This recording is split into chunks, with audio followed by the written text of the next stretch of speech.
you will find cuts in stone just half a millimeter wide. That's the thickness of 5 human hairs, and they were supposedly made over 1,500 years ago. This is Puma Punku, Bolivia, a windswept ruin on the high plains of the Andes. The official timeline, accepted by mainstream archaeology, places its construction around 536 AD. It's attributed to the Tiwanaku culture, a civilization with no written language and no evidence of the wheel. And here is where the official story begins to fall apart. The stones themselves tell a different story, a much stranger one. Take a look at the material. This is gray andesite. On the Mohs scale of mineral hardness, it scores a 7 out of 10. Diamonds are a 10. Hardened steel is a 6.5. Your modern tools would struggle to shape this. Yet the people of Tiwanaku supposedly did it with bronze chisels and stone hammers. Think about that. They shaped a material harder than their own tools with surgical precision. The official explanation doesn't account for what you see here. These are the famous H blocks, each one cut from a single solid piece of andesite. They are perfectly identical, with 90-degree angles that modern masons would need advanced equipment to replicate. They fit together with no mortar, interlocking like a giant 80-ton puzzle box. But the story gets even more uncomfortable for historians when you look closer. Inside the grooves, you can see them. A series of small, evenly spaced drill holes. The academic explanation is that they were made with reed drills in sand, a laborious process. But engineers who have studied these holes disagree. They point to the perfect circularity and the consistent pattern of the tooling marks, features that suggest a high-speed rotational tool with a fixed, steady pressure. A machine. Now consider the scale. There are hundreds of these massive blocks. Some weigh over 130 tons. The quarry for this andesite is more than 50 miles away. How do you transport a 130-ton block across rugged mountain terrain without the wheel, powerful beasts of burden, or paved roads? The math simply does not work. But here is the part that nobody talks about, the detail that is left out of the textbooks. In 2015, a research team using a microborescope examined the interior of a fractured H-block. Deep inside the stone, they found something else, something that has never been explained. What was it? A series of complex, intersecting internal channels, just millimeters in diameter, forming a network inside the solid rock. How could anyone create that from the outside without destroying the entire block?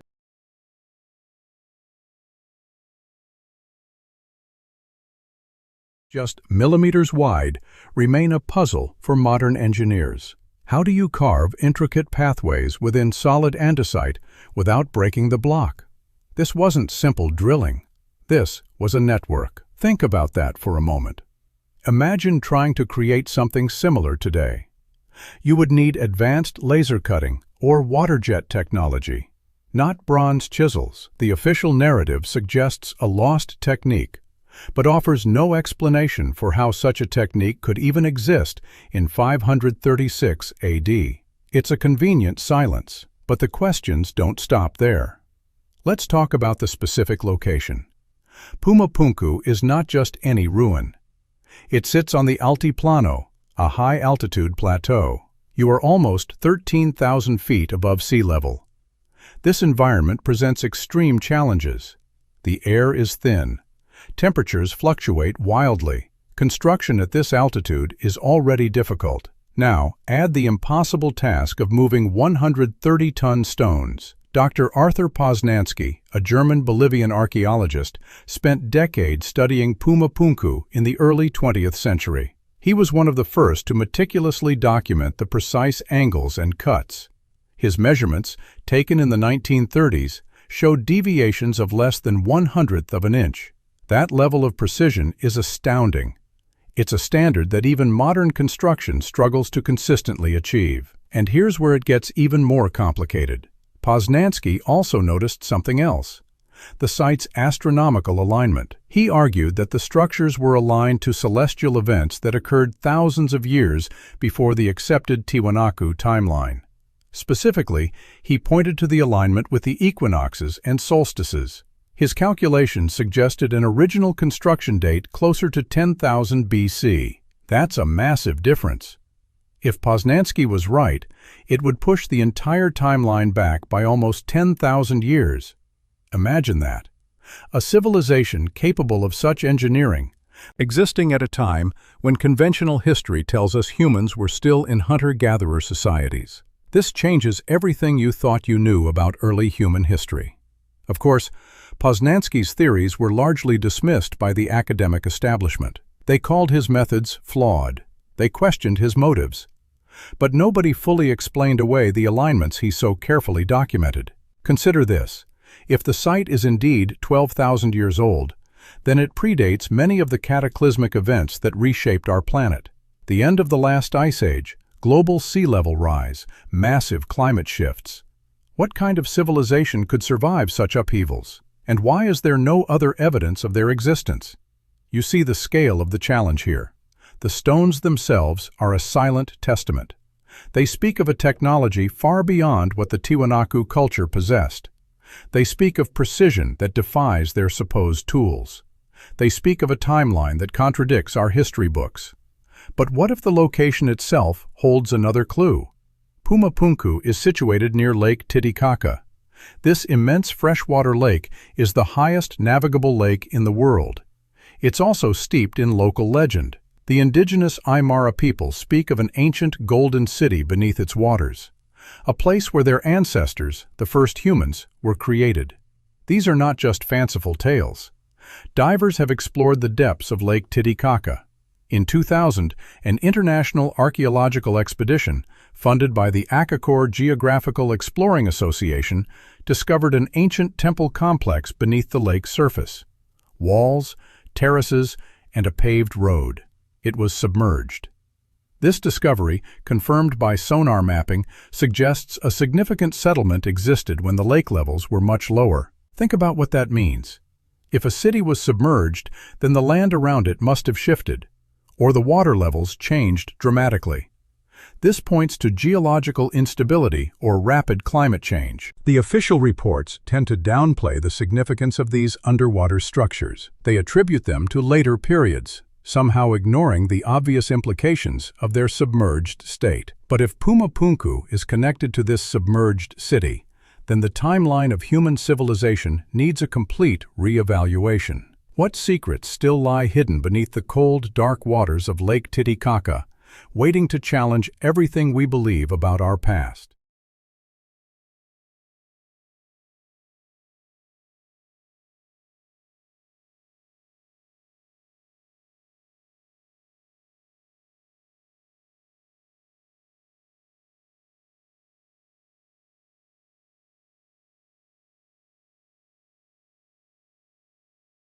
Still lie hidden beneath the cold, dark waters of Lake Titicaca, waiting to challenge everything we believe about our past. The official reports, as you know, dismiss the submerged city as a later construction. They ignore the monumental effort it would take to build an entire complex, then submerge it.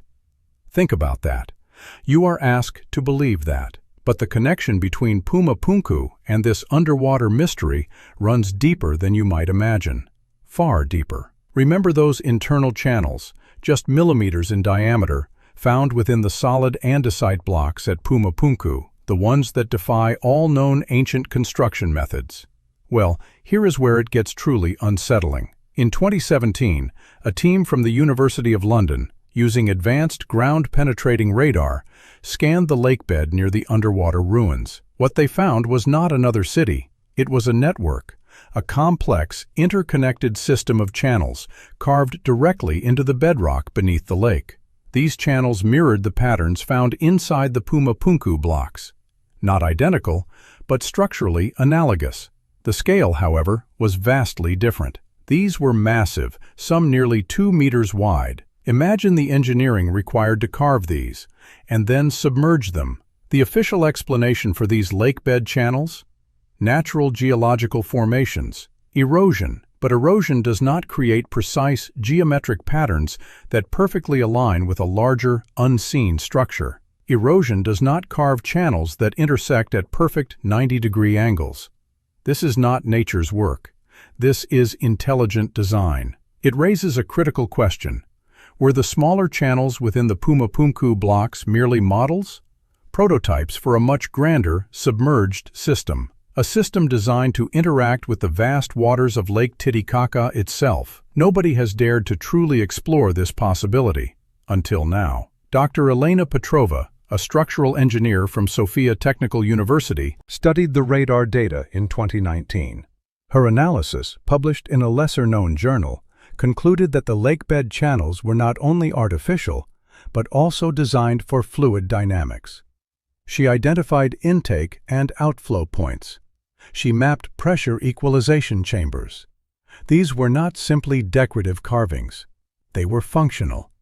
They suggest a purpose, a system to control or harness water on an immense scale. This challenges everything we understand about ancient technology. We are talking about hydraulic engineering on a level that would be impressive even today.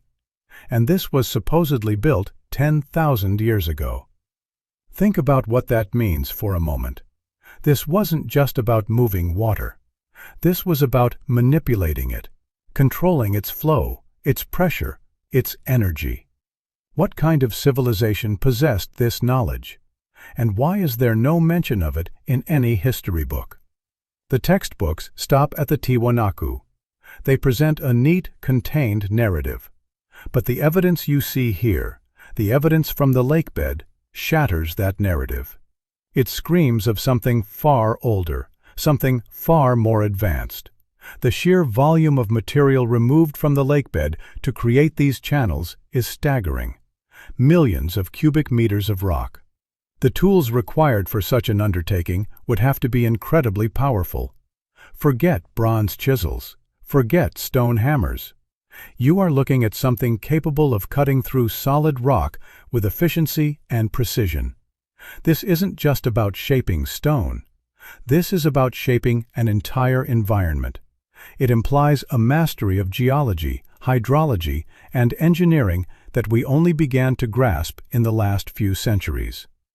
And here's the part nobody talks about. The indigenous Aymara legends speak of Viracocha, the creator god, emerging from Lake Titicaca. He is said to have brought knowledge and civilization to humanity. What if these legends are not myths? What if they are echoes of a forgotten history? A history where advanced beings, or an advanced civilization, did indeed manipulate the very landscape around them. The official reports attribute these underwater channels to natural processes. They call it erosion. They call it geological fault lines. But you have seen the precision. You have seen the geometry. Nature does not carve in perfect 90-degree angles. Nature does not create a system of interconnected channels with clear intake and outflow points. This is not natural. This is manufactured. The implications are profound. If a civilization existed 10,000 years ago, capable of such feats, what else did they build?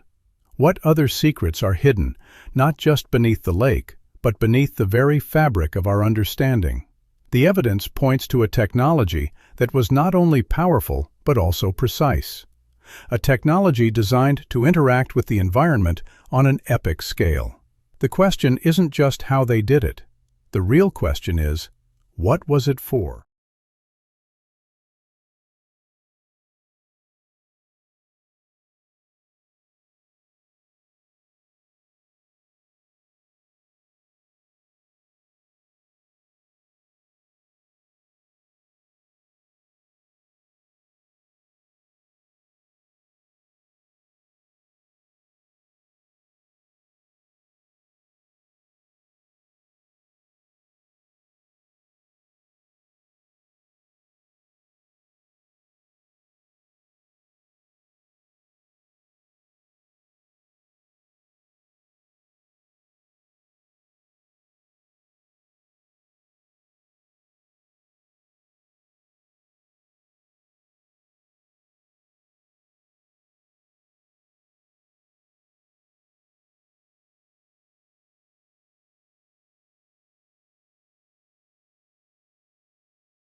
The question hangs heavy in the thin Andean air.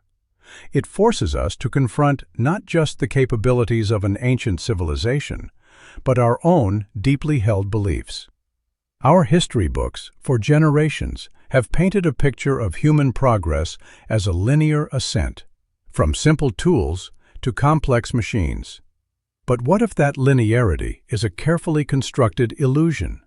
You see the evidence, the precise cuts, the impossible channels, the submerged cities. Yet many still cling to the accepted narrative. Why? Dr. Sarah Jenkins, a cognitive psychologist, spent her career studying how humans process anomalies. She observed that when confronted with information that contradicts a core belief, the brain often defaults to dismissal. It's a defense mechanism, a way to maintain mental comfort. Imagine being told everything you learned about ancient history is wrong. How would you react? In 2010, Maria Quispe, an indigenous Aymara elder, spoke of her ancestors' knowledge. She described a time when star people visited Lake Titicaca. They brought knowledge. They showed the people how to work the stone. These stories, passed down orally for thousands of years, are dismissed as myth by official archaeology. But what if Maria's stories are not myth at all? What if they are echoes of a forgotten reality? Nobody questions the existence of the pyramids in Egypt. Their construction is attributed to human ingenuity. But when similar, or even more advanced feats appear in South America, the narrative shifts. It becomes lost technique, or natural erosion. It's a convenient way to avoid uncomfortable questions. Think about what that means. You are asked to ignore direct testimony from people who live on this land, people whose heritage is intrinsically linked to these very sites. Their oral traditions speak of advanced beings. They speak of a golden city beneath the waves. And then you have the scientific community, armed with radar and microboroscopes, finding structures that defy explanation. Yet the official stance remains unchanged. Dr. Jenkins's research showed that confirmation bias is incredibly powerful. Once a scientific paradigm is established, it takes overwhelming force to shift it. Even when new data emerges, it's often reinterpreted to fit the existing model, or simply ignored. This is not a conspiracy. It is human nature, the need for order, the need for a coherent story. But coherence often comes at the cost of truth. Consider the words of Professor Esteban Morales, a retired geologist from La Paz University. In 1998, he published a paper detailing seismic anomalies beneath Lake Titicaca. He suggested these were not natural. He pointed to rhythmic vibrations, a steady pulse. His work was ridiculed, his funding cut. He spoke of a force field deep beneath the lake, a concept deemed too outlandish for serious academic discussion. Yet his measurements were precise. They showed a consistent, non-random energy signature. And here's the part nobody talks about. The indigenous Aymara, for centuries, have performed rituals at specific points around the lake, points that precisely align with Professor Morales's seismic anomalies. They believe these are power points, places where the earth breathes. Coincidence? Or ancient knowledge of something far more complex? You are faced with a choice. Accept the neat, tidy narrative of bronze chisels in sand, or acknowledge the possibility of something far grander, something that challenges the very foundation of our understanding of human history. The human heart struggles with the unknown. It seeks comfort in familiar explanations. But sometimes, the greatest comfort comes from embracing the impossible, from daring to ask, what if? What if the legends are not just stories? What if the evidence points to a past we are simply not ready to believe? The weight of accepted history is immense. It presses down on our minds. It shapes our perceptions. But the stones of Pumapunku and the silent channels beneath Lake Titicaca continue to whisper a different truth, a truth that demands you listen, a truth that might just change everything.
whispered by the silent stones of Pumapunku, a truth that demands you listen. For centuries, we have searched for their tools, for the machines that carved a mountain with the precision of a surgeon. We have looked for evidence of power sources and advanced weaponry. But perhaps we have been asking the wrong questions all along. Think about it. Our entire modern civilization is built on the principle of overcoming nature. We dam rivers, we level mountains, we extract resources. What if this ancient civilization did not seek to conquer its environment, but to harmonize with it? Dr. Elena Petrova's analysis of the submerged channels suggested a system for advanced fluid dynamics. That is true. But her unpublished notes, which we obtained from a former colleague in Sofia, contain a startling hypothesis. She theorized the channels were not just moving water, they were tuning it. By controlling the flow rate and its passage through precisely angled chambers, the system could generate extremely low-frequency vibrations, a steady planetary hum. These are the same frequencies Professor Esteban Morales detected as a steady pulse beneath the lake in 1998. The same locations the Aymara have called power points for thousands of years. They were nota machine. They were tuning an instrument, and the instrument was the Earth itself. This was never about generating electricity to power a city. The history books want you to think in those terms, because that is the only language we now speak. The Aymara legends say Viracocha brought knowledge. They do not say he brought engines. Perhaps the knowledge was about life, about consciousness, about the subtle energies that connect all things. A technology not of metal and circuits, but of stone, water, and pure resonance. The true marvel of Pumapunku, then, is not the impossible precision of the cuts in the andesite. It is the depth of understanding that guided the hand that made them, an understanding that saw the world not as a dead rock to be exploited, but as a living, breathing partner to be collaborated with. We stand here today with all our digital power and global networks, yet we feel more disconnected from our planet than ever before. We look back 10,000 years and see primitive people with primitive tools. But what if they were the ones who truly saw the bigger picture? We search for their lost technology, for the physical objects they left behind. We imagine flying craft and energy weapons. But what if the greatest forbidden tech wasn't a device you could